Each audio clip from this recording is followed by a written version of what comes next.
Alright, welcome everybody. Today I'm gonna be going over some tips and tricks for all the killers in the game. We're gonna be starting off with Boxy Boo for you guys, because I'm gonna go down the list from the best killer. Yeah, from the best to the worst killer. And there is also a lot more information here to talk about with the better killers and so on. Small maneuvering you can do a little bit more in general. Abilities you have. So yeah, let's just get right in there. All right, so basic tips to just go through with all killers before we get into tips and tricks for each killer. So as killer, you're going to see puzzle pillars, true walls.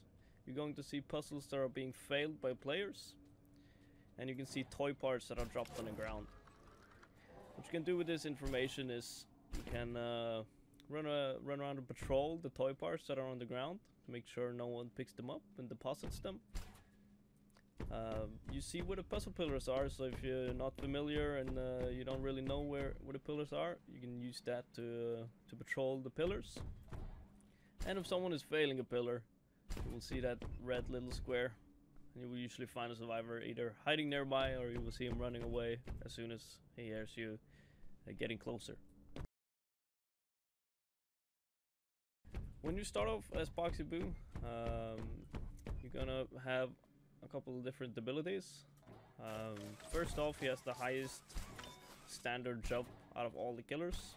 He can jump pretty high, as you can see, compared to all the other killers. His first ability is going to be Shift, which you can hold to charge up a jump. Now, depending on where you look, it's going to shift where this jump is going to go. If you look straight up, you're going to jump straight up pretty high. If you charge it forward, you're going to jump forward pretty far. If you just do it a little bit, you see you're going to jump just a tiny bit. So, in total, if you hold it down for about like 3 seconds, you're going to start flying. Yeah, and you just have to guide it. So if you're going up these stairs, don't aim at the bottom of the stairs. Instead, try and maybe aim up a little bit, then you get to the top of the stairs instead. It's pretty basic.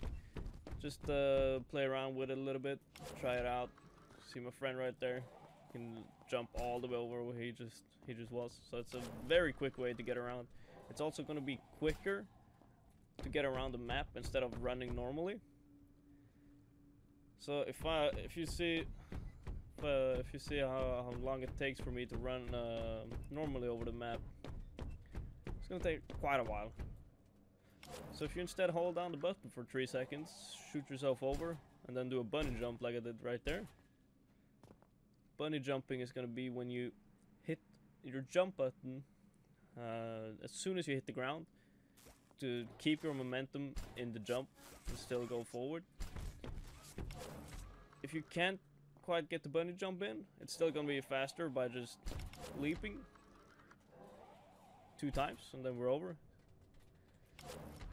You can also just charge it a little bit depending on how far away the person in front of you are. So if you're chasing someone and it's that far, you don't want to leap too far, but like try and just keep after them. And you just combine this with holding W as well, and you will just yeah, keep a good pace after the survivors. Now when it comes to your second ability, you got the grab, which is actually a lot more further than people think. So if I get my friend right there just doing a puzzle, if he joins me down the stairs real quick to the big room, we're actually gonna test out the grab pair. So if he stands right there by his little toy parts, you're gonna see that he can go pretty far with his hand. So if I try from all the way over here, you can still be able to grab him. So you have a very long distance you can actually grab with this hand, and this can also be combined to when you're hitting people, because Boxy Boo has the he needs to take the most amount of hits on a survivor before he downs them. He has to hit them 5 times before they go down.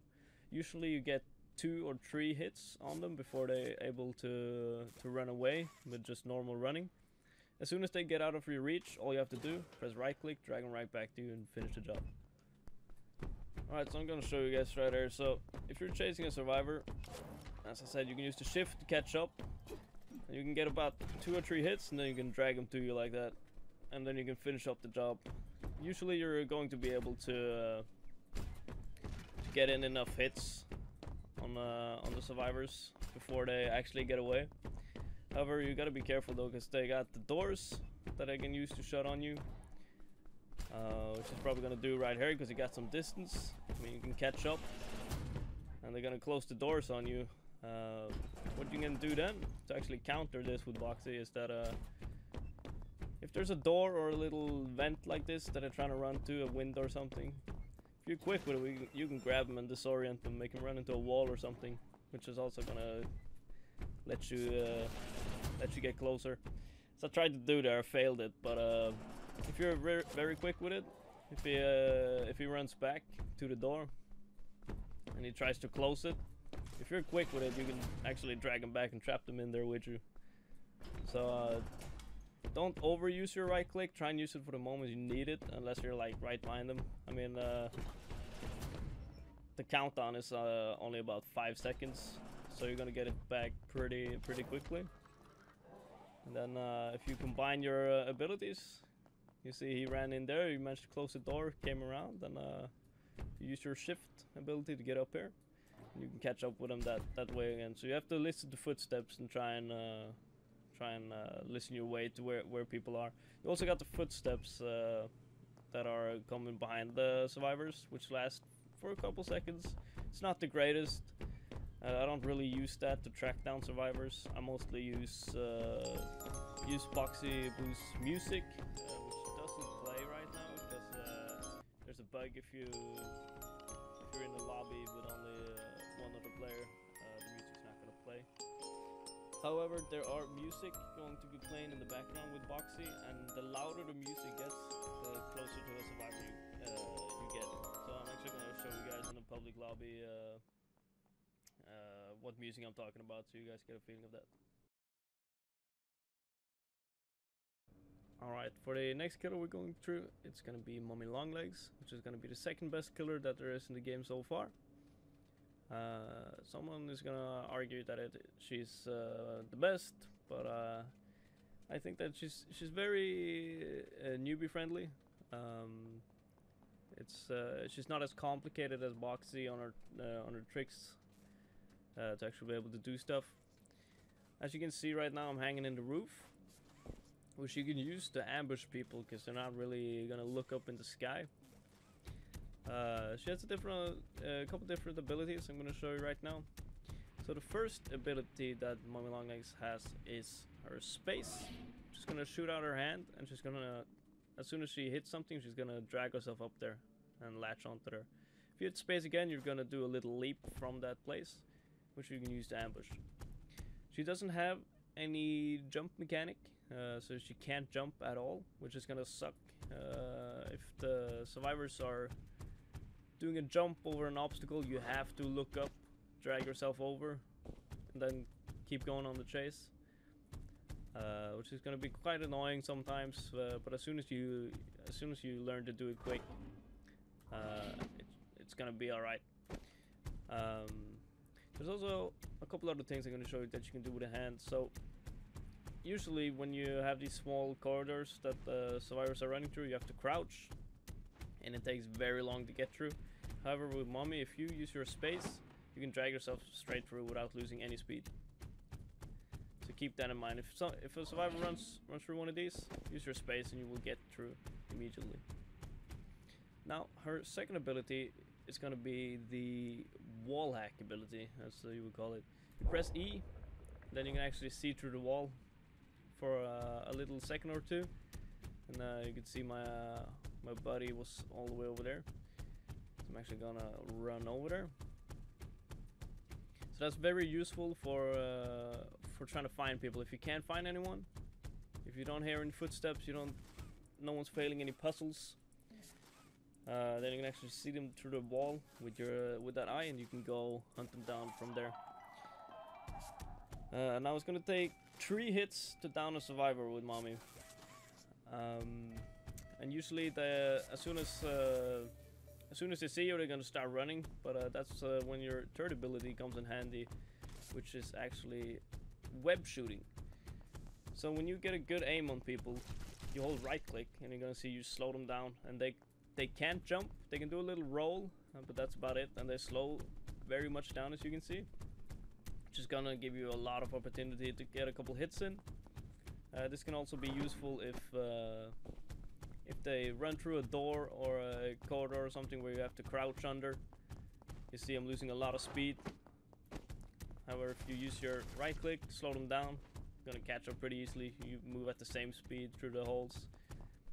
And yeah, that's gonna be a good advantage for you to slow them down and make them unable to jump. So if they, as I talked about with the space, you have to use your hand to get over obstacles. You can't jump with mommy.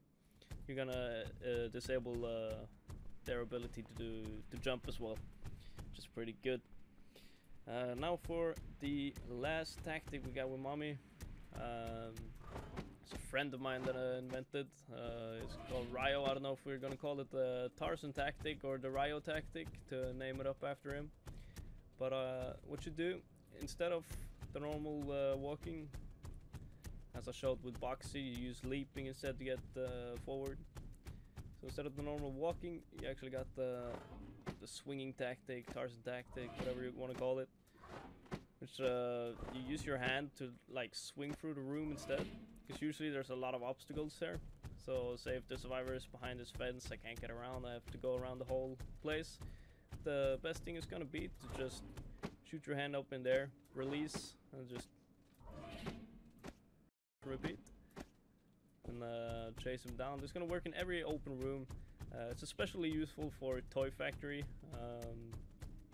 Though there is a lot of obstacles you have to be able to jump over most of the time there. So I would recommend try and learn it and then just try and master it after a while. But yeah, once again, your biggest weakness is gonna be the doors. Given though you can just, as I showed you, you can just use your space to kind of get through these. So if a survivor runs through a door, should be a good thing to bring the lockdown ability, for example, which will close the doors in the survivor's face, which counters for your weakest space. One of the killers I enjoy the most, but unfortunately he is in the current state the worst. Huggy Wuggy. So Huggy Wuggy has standard jump. He can jump a little bit, which is gonna come in handy on a lot of spots. Jumping over things that survivors can jump over. Jump on top of things, survivor can just jump on top. And yeah, you get the point on it. However, when it comes to his abilities, we're gonna go a different way. We're gonna go over his second ability first, which is gonna be the Huggies. It's essentially small teddies that you can place around. Say for example, around puzzle pillars. And as you can see, they're gonna alert you to when a survivor is nearby or when they are spotted by him. So if you're on the other side of the map, you can't really find anyone, and you're trying to find people, and you see survivor spotted, you can go over here and you're gonna see the direction the survivor is in, because he's gonna be looking at him, as you can see. Now for his first ability or second ability, his shift. It's an insta kill. I'm not gonna use that on my friends. Gonna terminate or end the lobby straight away. But it's a little bit of a sprint, as you can see. It's not that far, but it is an insta kill if you hit him with it. So you press shift, you do this little run. If you run into them, yeah, you're gonna kill them instantly. I'm gonna show that at the end when I've gone through a couple things. However, I just want to mention with Huggy, there are spots you can jump on and all that, but Huggy also has a very weird hitbox. So as you can see, survivors can jump, for example, through this very easily. However, when it comes to Huggy, he's gonna be gliding back a lot, and you have to like take real speed to try and even get over, and it's not even gonna work, and usually you fall into this hole. So you have to just learn the spots. This is the most common one, but you have to just learn the spots where Huggy is pretty weak. Best thing is to do it sideways if you're gonna try and go over here. It's what I find the easiest. However, you can see I'm still struggling because it's not a consistent move, especially not with Huggy, because his hitbox is a bit weird. So the best thing is if survivors are running routes like these, try and avoid them, or you have to go around and lose a lot of time. So try and avoid them. Try and go for another survivor doing puzzles, and go for more of a pressuring on the puzzles.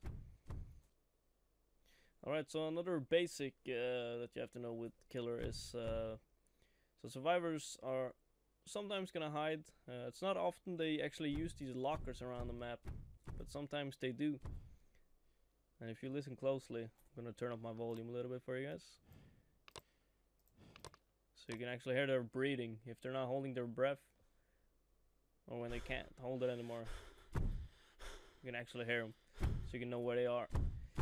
So usually survivors are not gonna use lockers to hide. They're usually just gonna run different routes. And as for right now, the routes survivors can take are pretty OP. There are a lot of infinite routes that you can't really do anything against, and you just have to like get a feeling of it. Notice when a survivor knows what he's doing and when to end the chase. The best thing is never to keep going in a chase you can't win. So if a survivor is very painful, you struggle to catch up, the best thing is to either give up on that survivor, go for a puzzle pillar or something, where you actually stand a chance to get some downs. And if it's a full-on tryhard lobby with a lot of very difficult players, if you do get it down, try and patrol the hatch that you have put them in a little bit, because usually eventually they're gonna fuck up trying to insta save or save them, and you down someone else, and they're gonna start flocking around to try and get them up. So yeah, and with the use of abilities, you can make your chases a lot easier as well. So for example, if he's running for the door right there, he's gonna close it on you. But if you use your ability, which in my case is a no pack, he can't swing, he can't use his hands at all. The other survivors around the map for a total of 25 seconds cannot do anything either. They cannot do puzzles or anything, which gives you more than enough time to be able to chase down a survivor. And if you get close enough, you got your shift ability to finish him off as Huggy. Alright, so I just wanted to go over here at the end. Thank everybody for watching. This is just some basic for all the killers. There's going to be an advanced tips and tricks coming out as well, though this has taken almost 20 minutes, so I'll have to do 2 separate videos, but these are more of the basics that you find in the game, and I will do a more advanced version later on, so stay tuned for that, and stay tuned for the survivor tips and tricks. There's probably going to be some basic there as well, and another advanced. And also go ahead and check the sabotage video that's coming out right after this one, so you can see what sabotages are good to use and what can fit you the best. And yeah, after the survivor tips and tricks comes out, there is gonna come a video on the survivor perks as well. So stay tuned for that, and thank you all for watching today, and I'll see you guys next time. Take care, peace.